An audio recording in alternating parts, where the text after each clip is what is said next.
मेरे महबूब तेरे दम से है इस दुनिया में बाहर, वरना इस रंग भरी दुनिया में क्या रखा।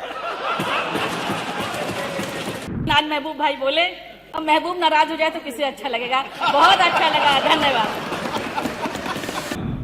मंजिल नहीं कारवा बदलता है, जज्बा रखो जीतने का, क्योंकि किस्मत बदले ना बदले पर वक्त जरूर बदलता है। चर्चा प्रारंभ। चर्चा में माननीय महबूब। माननीय अध्यक्ष जी, पीठ की तरफ पर आपकी तरफ हम बहुत उम्मीद भरी नजरों से देखते हैं। कहीं ऐसा कोई विवाद हो तो उसे आप सरलता से निपटाने का ही काम नहीं करते और संसदीय कार्य मंत्री उस पर बहुत तरीके से बहुत अच्छा सा मक्खन लगाकर उसे निपटाने की कोशिश करते हैं। लेकिन आज ये नेताजी का मामला है जिनके पदचिन्हों पर चलकर आज इस सीट तक हम पहुंचे हैं, और मैं कहूंगा जिन्हें पद्म विभूषण के सम्मान के साथ इन्हीं हिंदुस्तान में अकेले जो नेता थे जिन्हें नेता के नाम से संबोधित किया गया। जब जब भी विवाद होता है मानवर, उस पर पीठ को आपको विचार करना पड़ेगा, इतना हमारा अनुरोध है। और कहीं गलती हम अपने की नजर आती है तो हमने सबसे पहले, आपने अतुल प्रधान जी का उस वक्त कहीं लगा था आपको कि कहीं ना कहीं कुछ कहा गया है, मैं सबसे पहला व्यक्ति था जिन्होंने खेद व्यक्त किया था। और आज आपको इस चीज पर विचार करना पड़ेगा, जब जब भी विवाद होता है कहां से होता है, किसकी तरफ से होता है, कौन व्यक्ति करता है, हम सदन चलाना चाहते हैं। एक विपक्ष की तरफ से एक आदमी कोई का नाम ले दीजिए मानवर, माननीय अध्यक्ष जी, जो सदन चलाना नहीं तो मेरे महबूब हैं। मेरे महबूब तेरे दम से है इस दुनिया में बाहर, वरना इस रंग भरी दुनिया में क्या रखा। माननीय अध्यक्ष जी, तेरी आंखों से नजर आती है जन्नत की बहार। आगे पूरा करूं। महबूब से संबंधित हो तो पूरा कर लेना। अब ऐसा है, अब देखो उसको वो एपिसोड समाप्त हो गया। अच्छा, हो गया। अब उसको आगे आप चलिए। मानवर, ये आपके द्वारा मानवर जिन लोगों को यहाँ से बाहर किया गया था मानवर, उनको भी वापस दे लें मानवर। बाहर तो गए नहीं वो।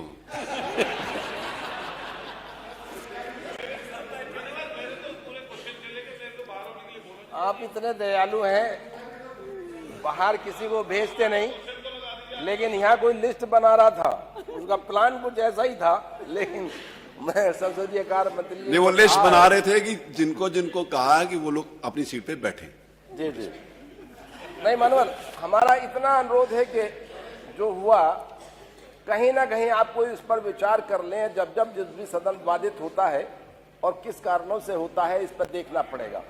जो हमारे कमाल अख्तर साहब ने भी कहा कि अगर कहीं लिखा गया है, साफ है कि प्रश्न 4 में जो लिखा गया है उसे भी आप निकाल दें, कार्रवाई से निकाल दें, इतना भी हमारा अनुरोध है।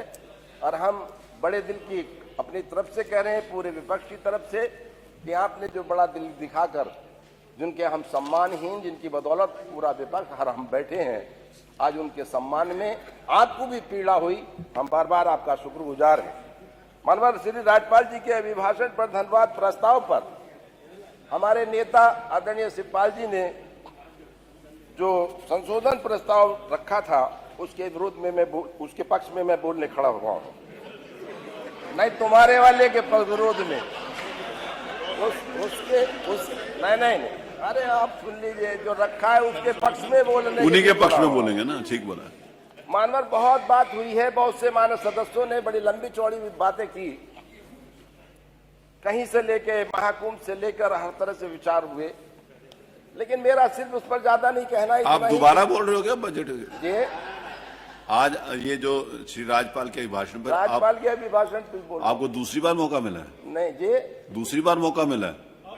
नहीं, पहली बार ही है साहब। लेकिन इन्होंने आपका नाम तो दिया नहीं। देते ही नहीं। इन्होंने नाम नहीं दिया सर, मेरे पास लिस्ट है। नहीं,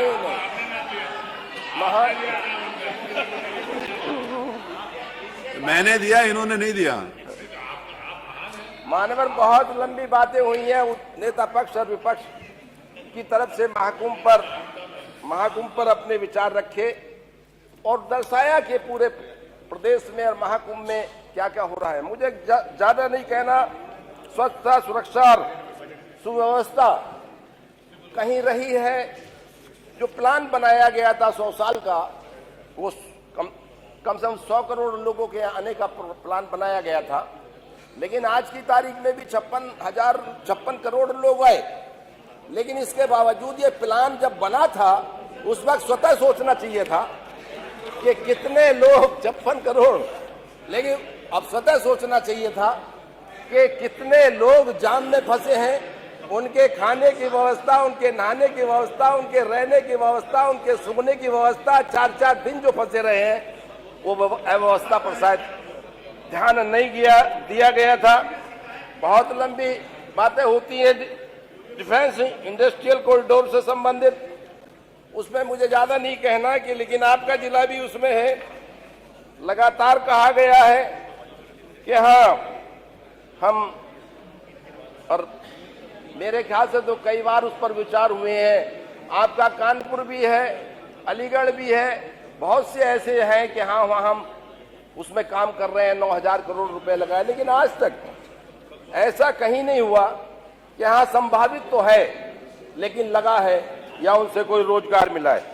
गरीबी की हदें मेरे ख्याल से और बेरोजगारी की हदें आप लगातार बहुत से सदन ने, हमारे साथियों ने कहा है, लेकिन बात करने बेसिक शिक्षा में ही आपके 78,000 रिक्तियां हैं और 78,000 रिक्तियां हैं।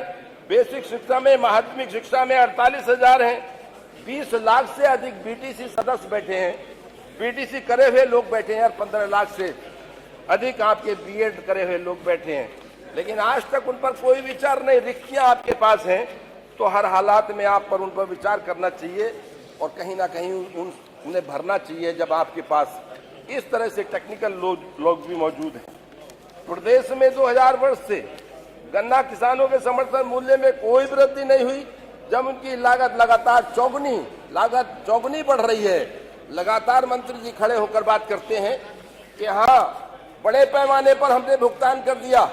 मैं मिलों का नाम दे दूंगा जिनका कम से कम जिस दिन से मिल चली है इस सत्र का एक भी पैसे का भुगतान नहीं हुआ, मैं मिलों का नाम दे दूंगा। इस पर विचार करना चाहिए कि कितना हमारा गन्ना घट गया। 10% नहीं, 20% पिछले सालों की से अपेक्षा इस बार घट गया और आने वाला जो सत्र चल रहा है 20% गन्ना इसमें घट जाएगा। गलत नीतियां और गन्ने का रेट ना बढ़ाना उसकी सीधी वजह है।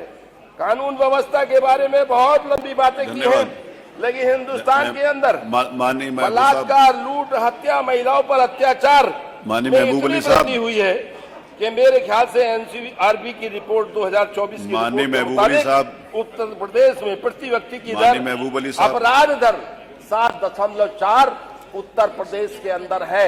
ये मेरी रिपोर्ट नहीं, एनसीआरबी की रिपोर्ट। इसलिए हमें इस पर देखना पड़ेगा। और दर्ज अपराधों में बहुत बड़ी चिंताएं आपने की हैं। दिल्ली में अपराध भी कम है आपके यहाँ। धन्यवाद। और मैं कहूँ अब इतना मौका तो दे दिया ना, नहीं मैं अनुरोध कर रहा हूँ आपसे। बोलिए। मनोज, एनसीआरबी के आंकड़ों के आधार पर प्रदेश में मेरे ख्याल से अराजकता का माहौल है और छेड़छाड़, लूट जैसी, बलात्कार जैसी घटनाएं प्रतिदिन बढ़ रही हैं। प्रदेश की अर्थव्यवस्था की बात, वन डिस्ट्रिक्ट वन प्रोजेक्ट की बात है।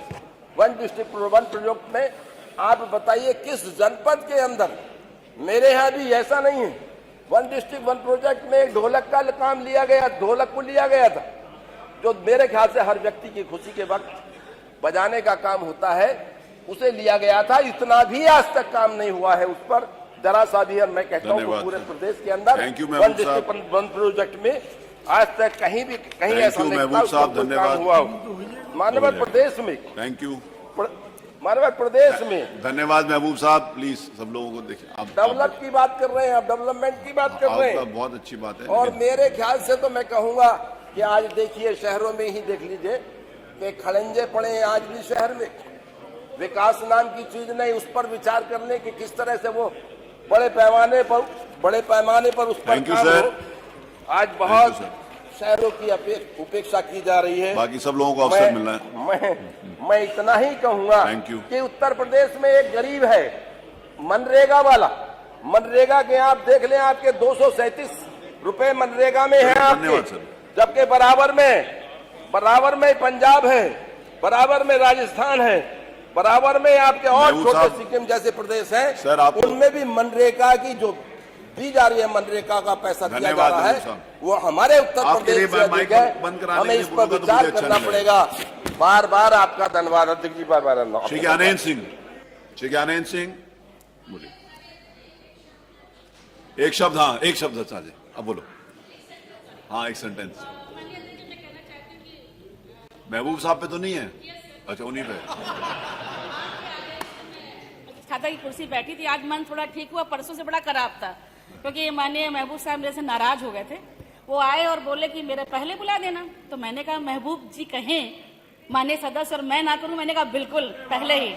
लेकिन अब कमाल इनके साथ असली किया भाई कमाल अख्तर जी ने, वो मेरे पास आए कहे आगे मत करना नहीं बगावत हो जाएगी। अब महबूब भाई के नाम पर बगावत, ये भी बड़ा प्रश्न चिन्ह। और उससे बड़ा कष्ट मेरे लिए ये हुआ कि ये आए ऊपर और महबूब नाम को कट्टम कट्टा करके चले गए, कहीं ना बोलवा ही नहीं करेंगे। तब से मैं बड़ी दुखी थी, लेकिन आज महबूब भाई बोले। अब महबूब नाराज हो जाए तो किसे अच्छा लगेगा। बहुत अच्छा लगा, धन्यवाद। श्री ज्ञानेन्द्र बोल रहे रात नहीं ख्वाब बदलता है, मंजिल नहीं कारवा बदलता है। जज्बा रखो जीतने का, क्योंकि किस्मत बदले ना बदले पर वक्त जरूर बदलता है।